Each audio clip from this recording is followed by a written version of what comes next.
देखो एक बार फिर से समझो इसको। Inverse trigonometric function sine inverse का ये जो डोमेन और ये रेंज, इसका जब हम प्रिंसिपल वैल्यू निकालेंगे तो इसका ये देखते हैं साइन इनवर्स एक्स का -π/2 से π/2 के बीच में इसकी जो रेंज होनी चाहिए, और यहाँ पे कॉस इनवर्स का डोमेन -1 से 1 और इसका जो रेंज होता है 0 से पाई होता है, और टेन इनवर्स का डोमेन रियल वैल्यू होता है, और ये जो इसका जो रेंज होता है ओपन इंटरवल -π/2 से π/2। इसके लिए ये क्लोज इंटरवल और ओपन इंटरवल की वैल्यू हमको इसका मीन्स पता होना चाहिए कि क्लोज इंटरवल और ओपन इंटरवल्स क्या होता है। क्लोज इंटरवल का मतलब ये होता है कि इसमें -π/2 और π/2 ये वैल्यू इंक्लूड होगी, ठीक है, मतलब इसको भी लिया जाएगा। और ओपन इंटरवल का मतलब होता है कि इन वैल्यू -π/2 से π/2 के बीच की वैल्यू लेनी है, ये वैल्यू इंक्लूड नहीं, ठीक है। तो अब हमको जैसे इसमें प्रिंसिपल वैल्यू निकालने के लिए अब जैसे दे दिया गया, सपोज दैट प्रिंसिपल वैल्यू निकालने के लिए पूछता है, अब जैसे मान लो साइन इनवर्स 1/2, ठीक है, कहेगा find the principal value of sine inverse 1/2। तो साइन इनवर्स 1/2 का प्रिंसिपल वैल्यू निकालने के लिए करते क्या है, तो ये देखो इसको पहले क्या करेंगे, y मान लेंगे, इसको क्या मान लेंगे, y बराबर साइन इनवर्स 1/2, ठीक है। अब इनवर्स वाला इधर जब आता है फंक्शन तो ये हो जाएगा साइन y बराबर 1/2।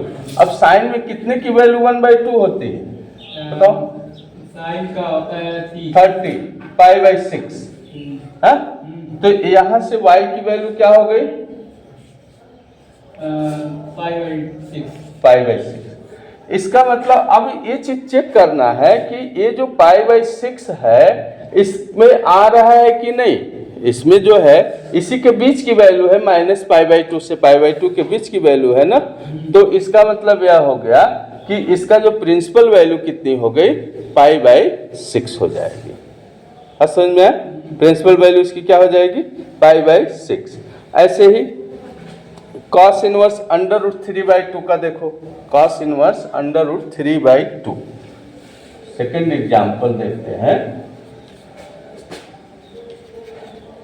cos inverse √3/2।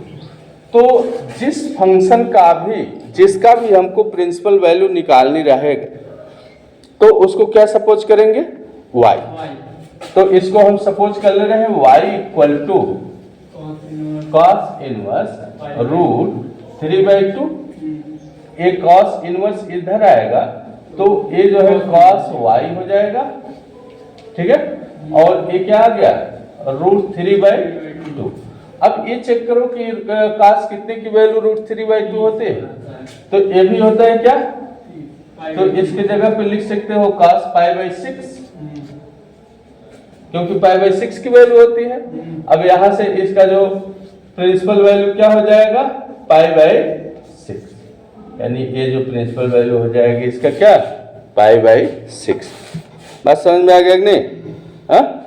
इसी को मुख्य मान भी कहते हैं, इसी क्या कहते हैं, मुख्य मान या प्रिंसिपल वैल्यू, मुख्य मान या प्रिंसिपल वैल्यू, ठीक है। तो इसका प्रिंसिपल वैल्यू क्या आ गया, π/6। बात समझ में आ गया, π/6 एक आगे कहाँ सिंप्लीफाई होगा, तो इसको कैंसिल कर दो तो तभी तो y = π/6 आया। बात समझ में आ गया नहीं, क्या हो बेटा ना,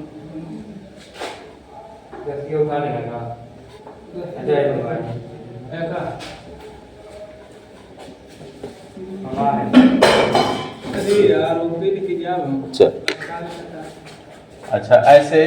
तो इसमें प्रिंसिपल वैल्यू निकालते वक्त देखो ध्यान से इसको पहले समझो, प्रिंसिपल वैल्यू इसको निकालते वक्त हम चेक क्या करते हैं, प्रिंसिपल वैल्यू निकालते वक्त ये देखते हैं कि जो वैल्यू आ रहा है इसी के रेंज में होना चाहिए, इसी के रेंज में होना चाहिए।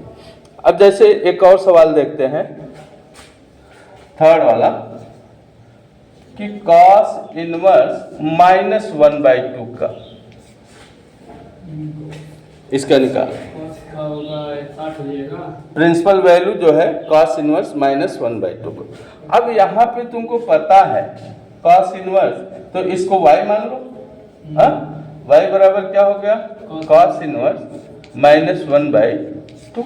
ये इधर आएगा तो क्या हो जाएगा? cos y -1/2 आ गया। अब हमको ये चेक करना है कि यह cos कितने की वैल्यू -1/2 होती है। तो पहले माइनस ऐसे ही रहने दो, माइनस, और ये cos 1/2 कितने की वैल्यू होती है? π/3, 60 की। हाँ, अब यहाँ पे चूंकि माइनस है, तो माइनस है तो इसको हम क्या लिख सकते हैं? इसको हम ये लिख सकते हैं cos पाई माइनस, हाँ 180 को 60 से काटेंगे तो कितना होगा? 3 से 3 कट जाएगा, 6 सॉरी, इसको π/3 लिखेंगे।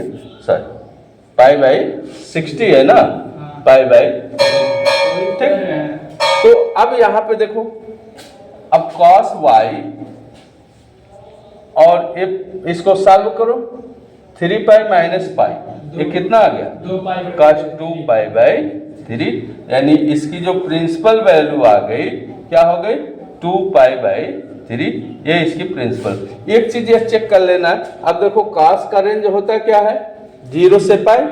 cos का रेंज क्या होता है? 0 से पाई।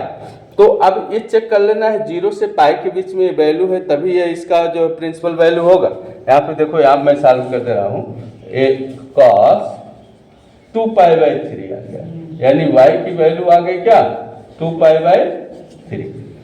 तो अब 2π/3 का मतलब कितना हुआ? 120। तो 0 से 180 के बीच में तो 120 आएगा ना। तो इसका मतलब इसका जो है प्रिंसिपल वैल्यू क्या हो गया? 2π/3। बात समझ में आ गया कि नहीं? तो ये बहुत इंपॉर्टेंट है। अब ये इसको नोट कर लो, ठीक है? इसको नोट कर लो, कल फिर इसके